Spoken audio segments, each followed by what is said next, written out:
అప్పట్లో అనేక మంది టీడీపీ నేతలను కూడా ఈ కాళీ అనే వ్యక్తి వేధించినట్టు, కొంతమంది మీద బహిరంగంగానే దాడి చేసినట్టుగా కూడా చెప్తున్నారు.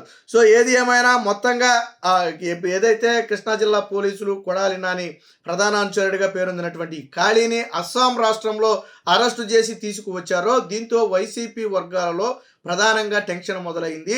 కాళీ గన కొడాలి నాని పేరు గన బయట పెడితే ఖచ్చితంగా 100కు 200% ఈ కేసులో కొడాలి నాని ఎఫ్ఐఆర్లో కొడాలి నాని పేరు చేర్చి కొడాలి నానిని కూడా అరెస్ట్ చేసే అవకాశం అయితే ఉన్నట్టుగా తెలుస్తుంది. గుడివాడ తెదేపా కార్యాలయంతో పాటు రాష్ట్ర గిడ్డంగుల సంస్థ చైర్మన్, అంటే ప్రస్తుతం ఆయన ఆ సంస్థకు చైర్మన్గా ఉన్నారు, రావి వెంకటేశ్వరరావుపై పెట్రోల్ ప్యాకెట్లు, కత్తులు, రాడ్లతో దాడి చేసిన కేసులో వైసీపీ జిల్లా విభాగం అధ్యక్షుడు, మాజీ మంత్రి కొడాలి నానికి ప్రధాన అనుచరుడైనటువంటి మెరుగుమాల కాళీని పోలీసులు మంగళవారం అరెస్ట్ చేసినట్టుగా సమాచారం. కృష్ణా జిల్లా గుడివాడలో 2022 డిసెంబర్ 25 రాత్రే కాళీ తన అనుచరులతో కలిసి టీడీపీ ఆఫీస్ మీద దాడి చేయడమే కాకుండా రావి వెంకటేశ్వరరావు మీద ఆ పెట్రోల్ ప్యాకెట్లతో అయితే దాడి చేశారు. అదృష్టవశాత్తు ఆ రోజు జరగలేదు. కానీ ఆ రోజు కేవలం రావి వెంకటేశ్వరరావుని చంపడమే ప్రధాన లక్ష్యంగా వాళ్ళైతే దాడి చేసినట్టుగా తెలుస్తుంది.